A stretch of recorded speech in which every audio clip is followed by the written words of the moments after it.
When me tell him say me no eat no fish, nah, no meat now. And when me eat them, I wonder when me yam. When me tell him say that I'm a vegan, man. This is a stew recipe I invented. It has celery, asparagus, basil, Asian pennyroth, pineapples, black peppers, soy crunches. This is some type of soy cream.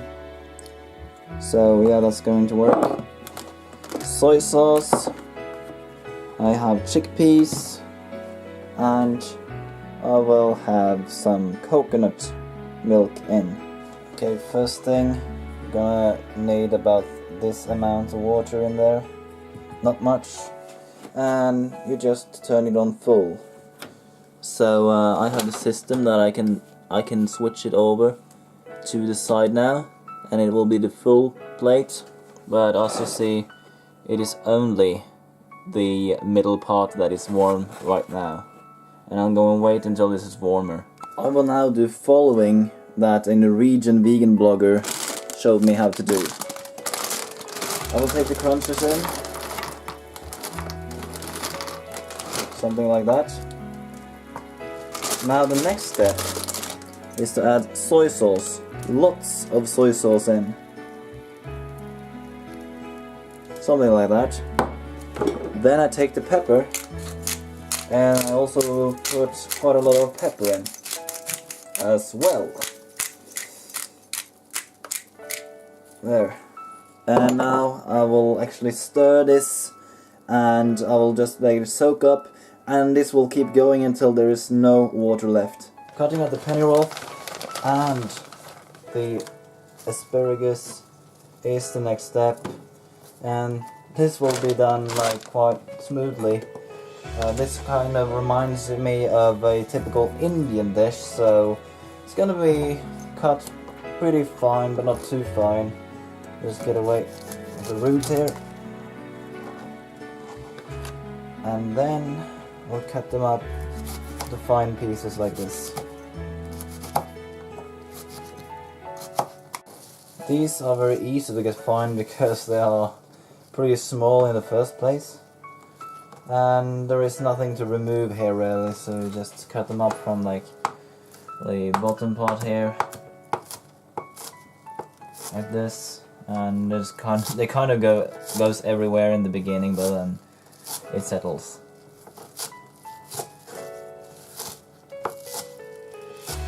And this has a very interesting smell, and the smell, it really depends on what you like or not. This has to be done quite fine, so remove this and remove the top.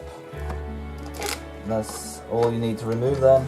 And first of all, you will need it to have it in like very small pieces like this.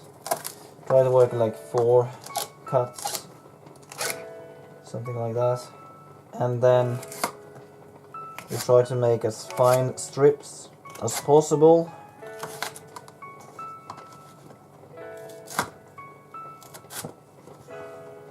And then put them sideways like this, and then cut them like this.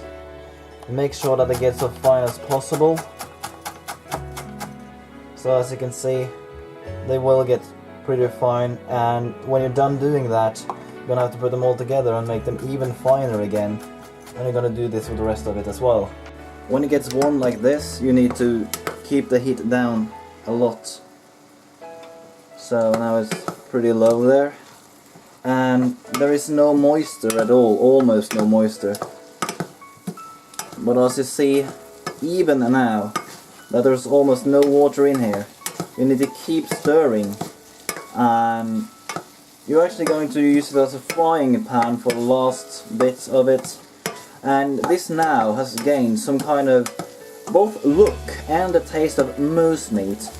If people don't know what moose are, well, they are a type of cattle that lives freely in Norway. Yeah, they look prehistoric in many opinions, because most of the animals that look like them are extinct now.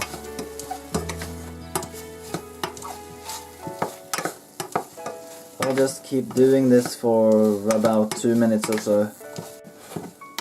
I think it's about time now to just put them over in the pan. Well, there's no heat here or anything. I'm just gonna put them there because I'm not gonna add this into the stew until the end of all this.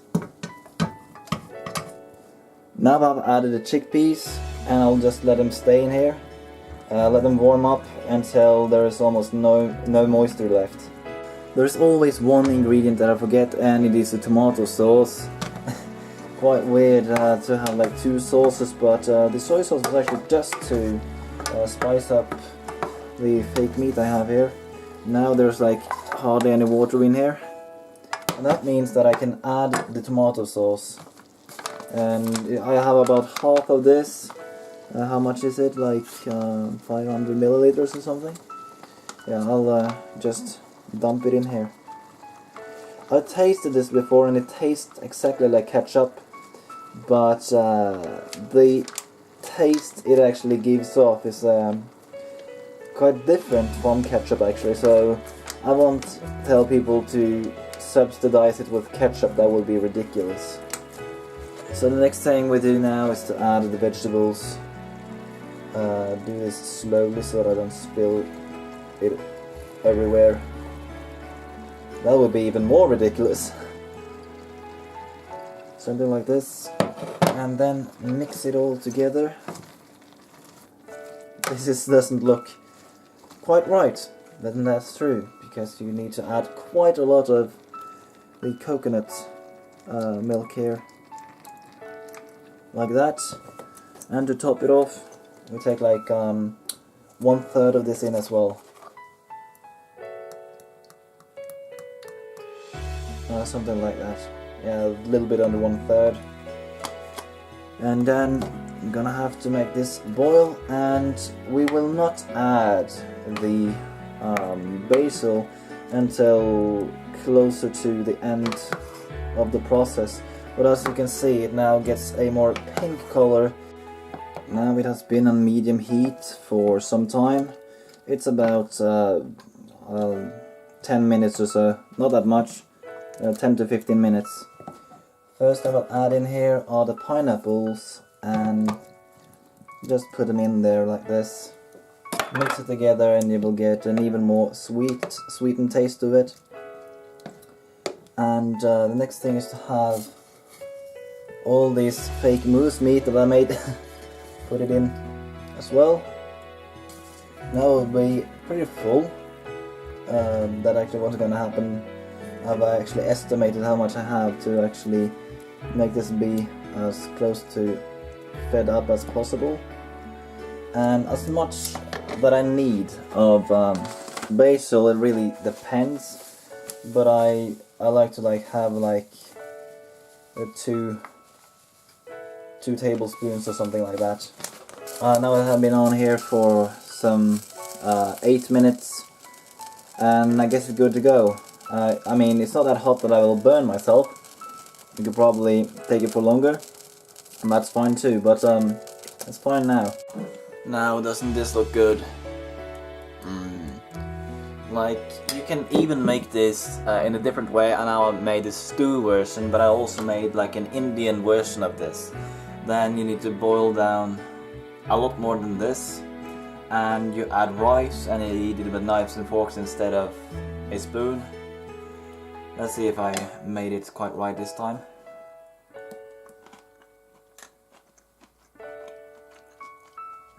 Oh yeah. This is so amazing. Some people suggested that I would miss moose meat if I became vegetarian before, when I was little. You know what? This little thing here has the same texture and tastes like moose. I'm now eating moose without actually eating moose. Great.